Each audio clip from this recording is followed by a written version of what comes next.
느헤미야서를 살펴보려고 합니다. 계속 반복하잖아요. 도저히 망할 것 같지 않았던 이스라엘이 망했잖아요. 하나님이 계신 성전이 파괴가 되었고 하나님의 백성이 지금 바벨론의 포로로 끌려갔어요. 여러분, 하나님께서 특별히 선택하신 이스라엘 백성들이 망했어요. 하나님이 계시는 그 성전이 파괴가 되었어요. 어떻게 그런 일이 있을 수 있을까? 그 이유가 뭘까? 바벨론의 포로로 끌려간 이스라엘 백성들은 앞으로 어떻게 될 건가? 하나님이 우리를 버리셨나? 우리를 잊으셨나? 아니라고 한다면 그러면 우리는 바벨론에서 무엇을 어떻게 해야 할까? 이것이 이스라엘 백성들이 하나님 앞에 물었던 질문인데 이 질문에 대한 대답이 신명기 역사서, 역대기 역사서라고 말씀드렸습니다. 하나님께서는 신명기 역사서와 역대기 역사서를 통해서 너희들이 왜 망했는지, 이스라엘 백성들이 왜 망했는지를 설명하고 있고 그리고 그들이 바벨론에서 앞으로 무엇을 해야 하는지를 설명하고 있습니다. 이스라엘 백성들이 왜 망했습니까? 두 가지 죄 때문에 망했잖아요. 첫째, 하나님 말씀을 듣지 않았어요. 둘째, 하나님을 섬기지 않고 우상을 섬겼기 때문에 망했다. 너희들이 내 말을 듣지 않고 나를 섬기지 않고 우상을 섬겼기 때문에 내가 너희를 망하게 했다. 그렇게 설명하셨어요. 그러면 바벨론에 있는 이스라엘 백성들 무엇을 앞으로 어떻게 해야 됩니까? 라고 물었을 때 회개해라. 우상에서 돌이켜 다시 하나님을 찾아라. 여러분, 세상에서 돌이켜 우상에서 돌이켜 하나님께로 돌아오는 것을 회개라고 부르는데 하나님께서는 이스라엘 백성들이 회개함으로 진짜 하나님 백성답게 살기를 원하셨습니다. 어떻게 살아가는 것이 하나님 백성답게 사는 것일까? 하나님 백성은 두 가지를 하셔야 돼요. 첫째, 하나님 백성은 하나님께 예배하셔야 합니다.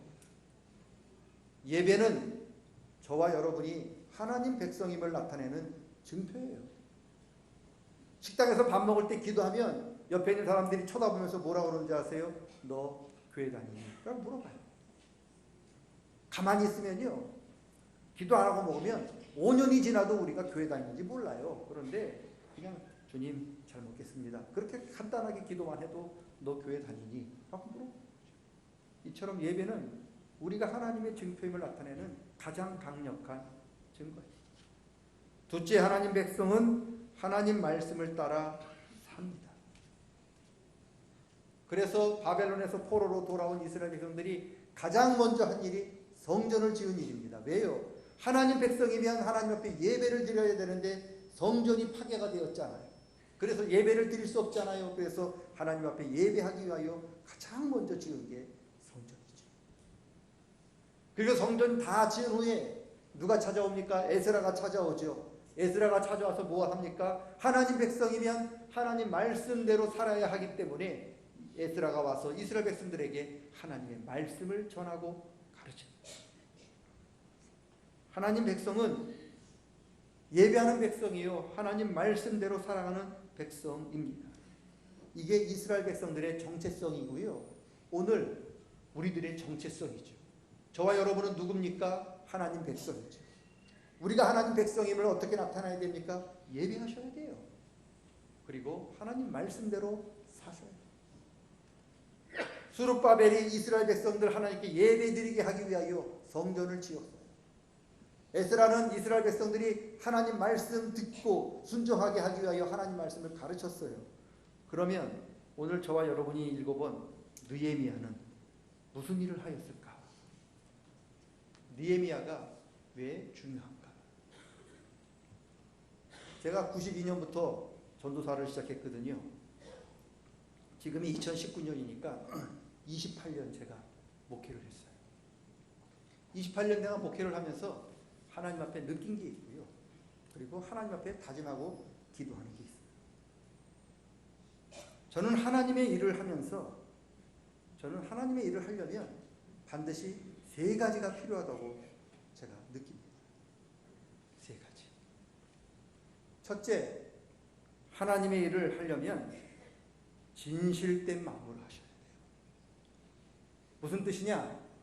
사심이 들어가면 안 됩니다. 하나님의 일을 하는데 진실된 마음이 아닌 내 욕심, 내 사심이 들어가면 안 됩니다. 여러분, 제가 가끔 이야기하잖아요. 목마를 때 제가 물을 따라서 아유 목마른데 물 한 잔 드세요 그러면 다 좋아해요. 다 고맙다고 해요. 그런데 내가 이 물을 주면서 침 한번 뱉고 드세요 그러면 목마르지만 이 물 받고 고맙다는 마음 가진 사람 하나도 없어요. 물이 많아요? 침이 많아요? 물이 한참 많아요. 침은 조금밖에 안 돼요.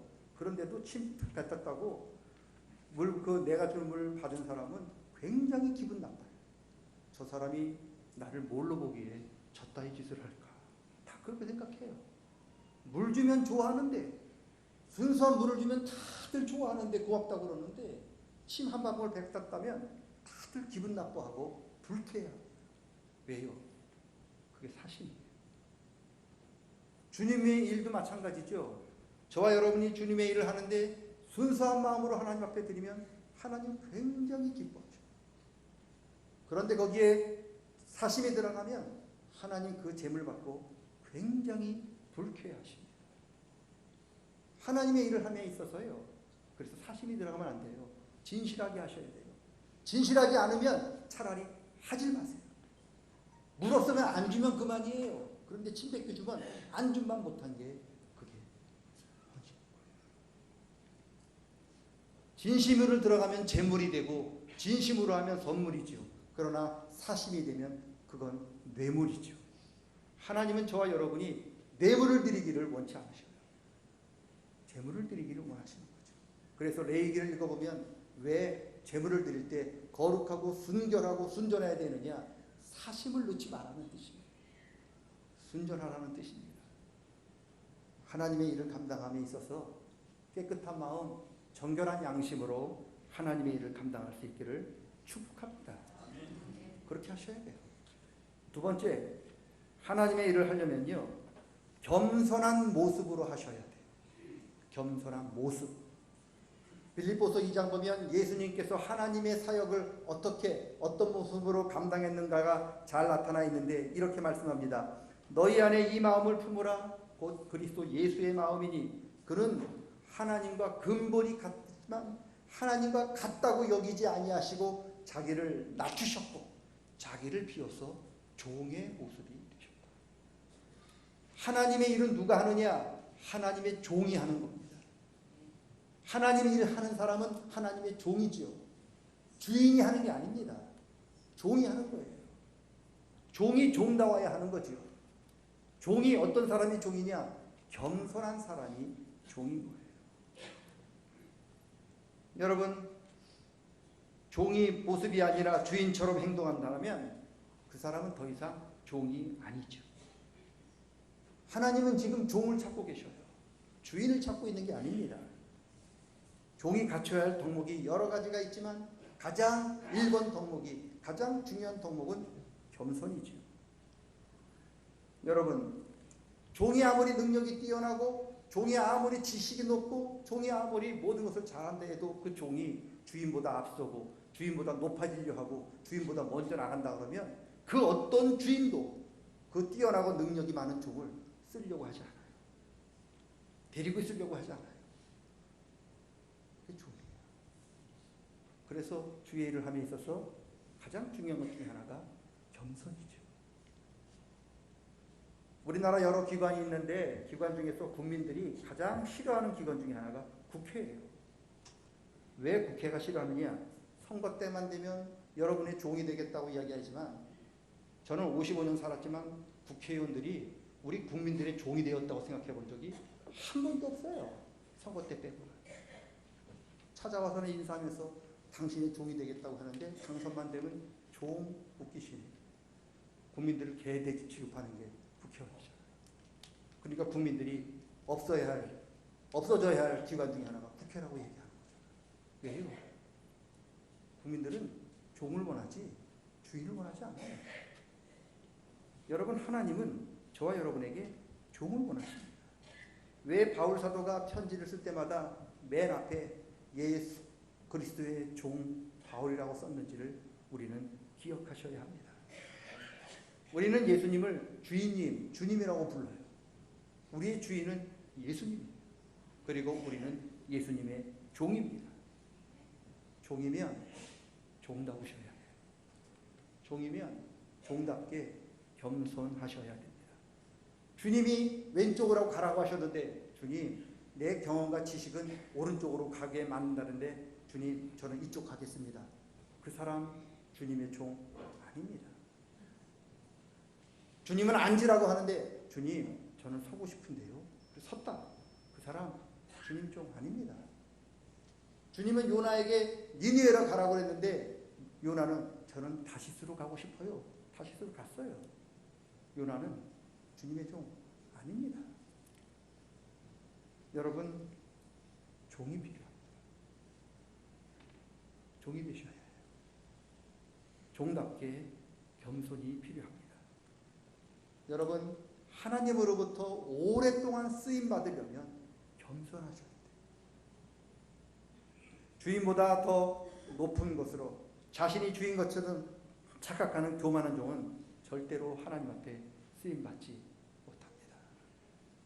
그래서 겸손한 모습으로, 종의 모습으로 주님의 일을 감당할 때 주님이 그 헌신을 받으십니다.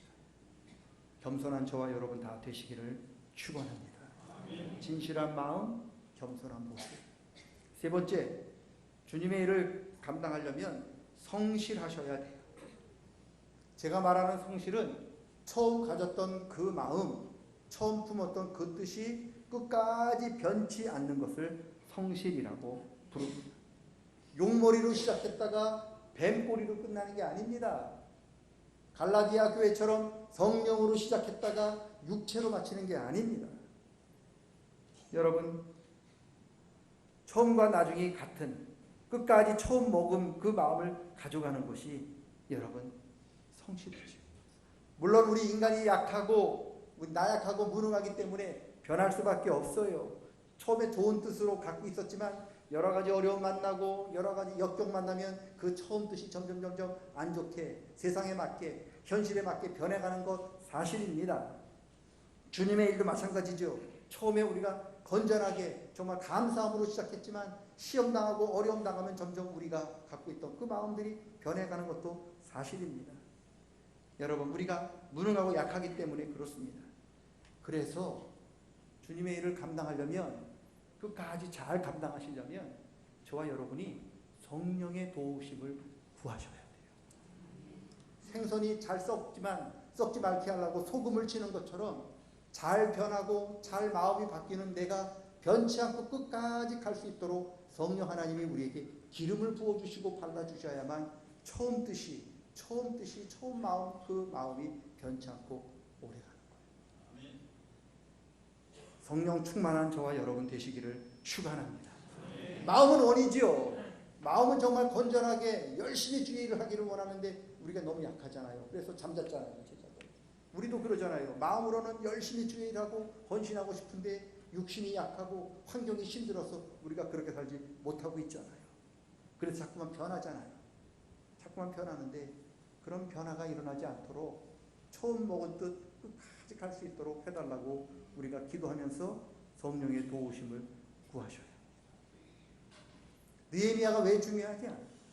느헤미야는 세 번째, 주님의 일을 하려는데 끝까지 변치 않고 성실하게 해야 한다는 것을 가르치고 있는 거예요. 이스라엘 백성들이 바벨론에서, 예루살렘에서 바벨론 폴에서 돌아왔어요. 제일 먼저 성전을 지었잖아요. 성전 다 짓고 나서 그들은 정말 울면서 감사하면서 하나님 앞에 기쁨으로 예배했죠. 그리고 에스라가 찾아왔을 때 하나님 말씀을 선포할 때 여러분 성경에 보면, 에스라를 보면 남녀노소 젖먹이 아이들까지, 품에 있는 아이들까지 옷을 찢고 다 옷을 찢고 울면서 하나님 앞에 회개하고 자복했어요. 그리고 무슨 일을 했습니까? 이방 여인들, 자기로 하여금 하나님 섬기지 못하도록 했던, 자기와 함께 10년 20년을 같이 살았던 자기 부인 이방 여인들을 다 돌려보내요. 그런 놀라운 기적 같은 일을 했단 말이죠. 그런데 문제는 에스라, 이 일을 이끌었던 에스라가 나이가 많아 죽었어요. 그리고 이 일을 이끌었던 느헤미야가 바벨론 총독으로, 예루살렘 총독으로 왔던 느헤미야가 다시 왕의 부름을 받고 다시 바사로 갔단 말이죠. 처음에 눈물을 흘리며 예배하고 눈물을 흘리며 회개했고, 그리고 이방 여인까지 버려가면서 그렇게 열심히 하나님을 섬겼던 그들이 에스라가 죽고 느헤미야가 본국으로 돌아가니까 변해요. 변합니다. 어떻게 변하느냐? 여러분, 하나님께 예배하던 이스라엘 백성들이 더 이상 하나님 앞에 예배하지 않아요. 예배를 드리지 않아요. 그러니까 어떤 일이 생깁니까? 여러분, 제사장들은 성도들이 드리는, 백성들이 드리는 제물로 먹고 사는데 예배를 드리지 않으니까 제물이 안 들어오잖아요. 먹고 살 수 없으니까 제사장들이 그 자기 자리, 예배 드리는 자리를 다 떠나서 먹고 살기 위해서 다 고향으로 뿔뿔이 도망을 갔다. 성전이 텅텅 비게 된 거예요. 우리말로 하면 이 교회가 지금 텅텅 빈 거예요. 목사들이 지금 먹고 살 게 없으니까 다 밖으로 도망을 간 거예요. 이 성전이 비니까 어떤 일이 벌어지느냐? 이방인인 도비아가 이 성전에 들어와서 자기 사무실을 차리는 거예요. 저 잠옷실에다가 자기 방 차리고, 저 3층 잠옷실에다가 자기 곡간을 차리기. 왜 그런 일이 벌어졌느냐? 있어야 할 제사장들이 도망을 갔고 있어야 할 제물들이 도망을 갔기 때문에 그런 일이 벌어지는 거죠. 여러분, 예배를 드리지 않으니까 안식일의 의미가 없어지는 거예요. 안식일이 어떤 날입니까? 세상의 일을 멈추고 하나님께 예배하는 날인데 이스라엘 백성들이 예배를 드리지 않으니까 안식일을 지킬 이유가 없어요. 그냥 안식일이 똑같은 날이 된 거죠. 안식일에도 사람들이 세상의 일을 몰두하고 세상의 이익을 따라가고 세상의 유흥을 따라가게 된 것이죠. 예배가 사라졌죠. 안식일도 사라졌죠. 그 다음 단계가 뭐냐? 다시 옛날처럼 이방인들, 이방 여인들을 자기 부인으로 불러들여요. 보냈던 사람들을 다시 불러들여요. 여보, 나 더 이상 예수 안 믿어. 여보, 나 더 이상 성전에 안 나가니 다시 와. 보냈던, 눈물을 머금고 보냈던 이방 여인들을 다시 들어. 이게 에스라 시대에, 느헤미야 시대에 이스라엘 백성들의 모습입니다. 느헤미야는 하나님의 일을 함에 있어서 끝까지 충성하는 일이 얼마나 중요한지를 말씀하고 있는 거예요. 한 번 회개하는 건 굉장히 쉬워요. 누구나 할 수 있습니다. 한 번 헌신하는 거, 한 번 충성하는 것은 누구나 할 수 있습니다. 그런데 그 헌신, 그 충성을 끝까지 끌고 가는 것은 굉장히 힘이 듭니다. 여러분, 믿음은 한 번에 끝나는 것이 아닙니다. 끝까지 충성하는 게 믿음입니다. 성경은 믿음과 충성이 같은 말이에요. 끝까지 하는 것을 충성이라고 부르고요. 끝까지 충성하는 것을 믿음이라고 불러요. 남진이 얘기했잖아요. 충성이 뭐냐? 한 번만 마음 주면 변치 않는다. 그게 충성이에요. 그게 믿음입니다. 여러분, 사탄은요, 저와 여러분이 한 번 회개하는 거 관심도 없어요. 그래요. 사탄이 저와 여러분 헌신하고 충성할 때 여러분 공격 안 합니다. 그러려니 합니다. 왜요? 100명 중에 97명은 한 번 회개하고 한 번 헌신하는 것으로 끝나요. 사탄이 찾아가서 한마디만 하면 돼요. 야, 한 번 하면 됐지. 1년 교사하면 됐지. 야, 5년 동안 구역장 건찰하면 됐지. 뭘 더 하니? 그만하자. 됐다. 그러면 97명이 넘어갑니다. 문제는 3명이에요. 그 3명은 그 처음에 가졌던 그 마음을 끝까지 가져가기 때문에 사탄은 그 3명을 넘어뜨리기 위해서 노력하는 거예요. 여러분, 이것이 느헤미야에 나타난 이스라엘 백성들의 모습입니다. 느헤미야는 이스라엘 백성들에게 한 번으로 끝나는 게 아니다. 한 번으로 끝나는 게 아니다. 우리가 가졌던 그 마음, 그 믿음이 끝까지 가야 충성이고 그것이 믿음이라고 우리에게 선포하고 있습니다. 저와 여러분이 처음 받았던, 제가 목수 안수 때 받았던 그 마음, 여러분 장로되고 집사되고 권사때 받았던, 처음 집사로 임직받았던, 처음 교사로, 처음 찬양대로 임직받았을 때 그 마음이 변치 않고 끝까지 갈 때 그게 충성이고 그게 주님 보시기에 믿음입니다.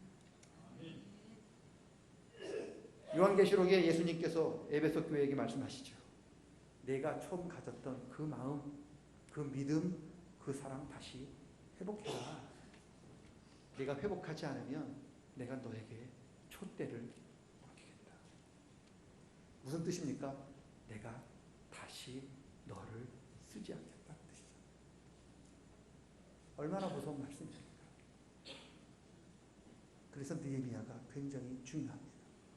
한번 마음 먹은 것, 처음 사랑, 그것을 끝까지 간직해라. 이게 오늘 느헤미야가 저와 여러분에게 주시는 말씀입니다. 하나님의 일, 진실과 진정한 마음으로 사심이 없이 끝까지 잘 간직할 수 있기를 축원합니다. 하나님의 일, 좀처럼 겸손한 마음으로 감당할 수 있기를 축원합니다. 그리고 하나님의 일, 내가 처음 이렇게 일 하나님이 해야지, 내가 이 감사와 감격으로 해야지라고 결단하고 다짐했으면 끝까지 주님 저와 여러분 부르실 때까지 변하지 않기를 성령 하나님이 도와주시기를 주님의 이름으로 축원합니다. 그러면 나중에 주님으로부터 생명의 멸류관을 꼭 받게 될 줄로 믿습니다. 그렇게 했는데 못 받았다. 그러면 저를 파세요. 목사님이 그렇게 하면 주신다고 그랬는데 제 거 드릴게요. 못 받았으면 제 거라도 드릴 테니까. 저도 없을지도 모르니까 그러면 제가 만들어서라도 드릴 테니까 여러분 진실된 마음으로, 그리고 겸손한 마음으로, 그리고 성실한 마음으로 주의 일을 잘 감당하셔서 주님으로부터 잘했다, 충성된 종이라는 칭찬 듣는 우리 모두가 되시기를 주의 이름으로 간절히 축원합니다.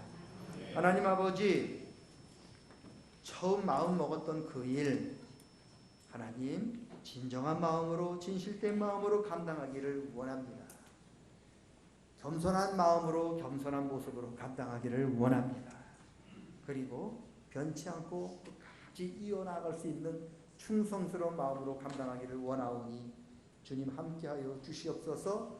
성령님 도와주시어서 이 마음, 이 다짐, 이 결단 변치 않도록 도와주시옵소서. 예수님의 이름으로 기도드리옵나이다.